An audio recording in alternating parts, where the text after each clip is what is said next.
1821 is going to be a key year in this area with the Santa Fe Trail with Ben's Fort, even though it's not here yet in that year, and all the Southwest. 1821, Mexico broke away from Spain, and that opened up new opportunities for folks, especially for traders. Prior to 21, the Spanish government would not allow, legally anyway, for people of Santa Fe, Taos, that area, to trade with foreigners. They had to get all their goods from Mexico City, Chihuahua, and when Mexico took control of that area to the south and west, they began to allow American traders. And of course, Americans had been down there before. Pike was down there after he was arrested in the San Luis Valley, and word had got back east that northern Mexico, or today's New Mexico, was starved for manufactured goods. So enterprising folks, some in debt, some needing a new way to make a living, namely William Becknell, decided he was going to pack up some mules and take goods down to Santa Fe and see if he could replenish his larder, shall we say. So he left the Franklin area, Council Grove, came down along the Arkansas River, continued into what is now southeastern Colorado, and then headed south over the Raton Mountains.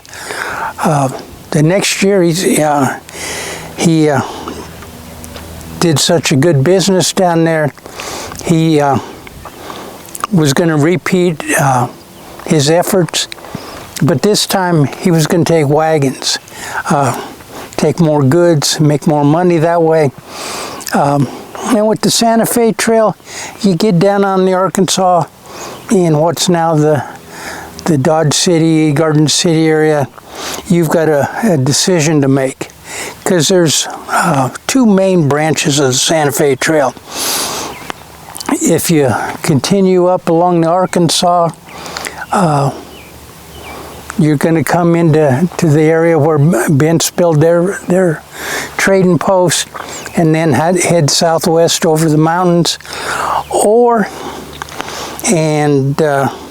Again, we got to remember this is a trading trail early on.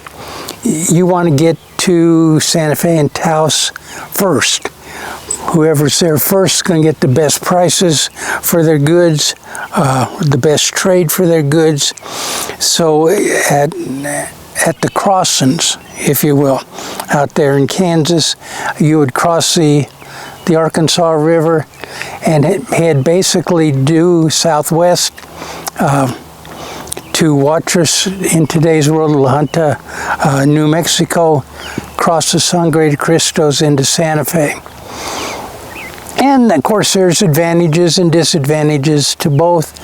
Again, the Cimarron Cutoff, the desert route, if you will, it's shorter. You can get there. It's a more direct route. But the main disadvantages to that area is once you cross the Arkansas River, there's an ornada, a water scrape, where there's no water available. So if you go that way, at the Arkansas, you've got to load up water for the next 60, 70, sometimes 90 miles, where there's not going to be any readily available water for yourself, for your animals especially.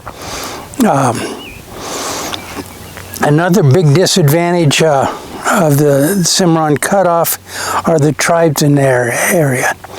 The the Kiowa, the Comanche, the Plains Apache were a little more aggressive than the tribes up here on the mountain branch.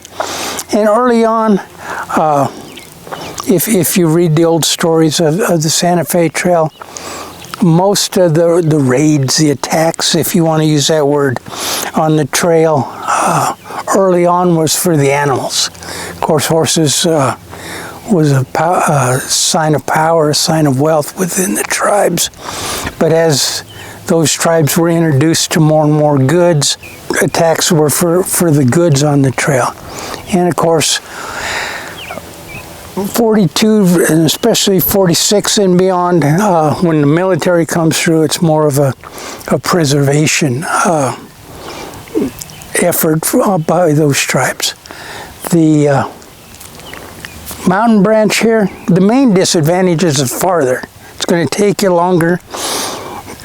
You've got more mountains to deal with.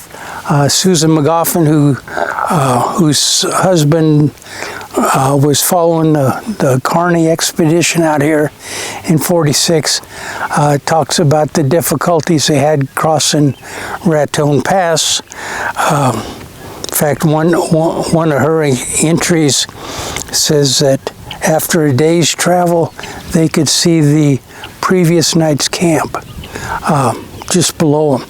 They had traveled so little distance.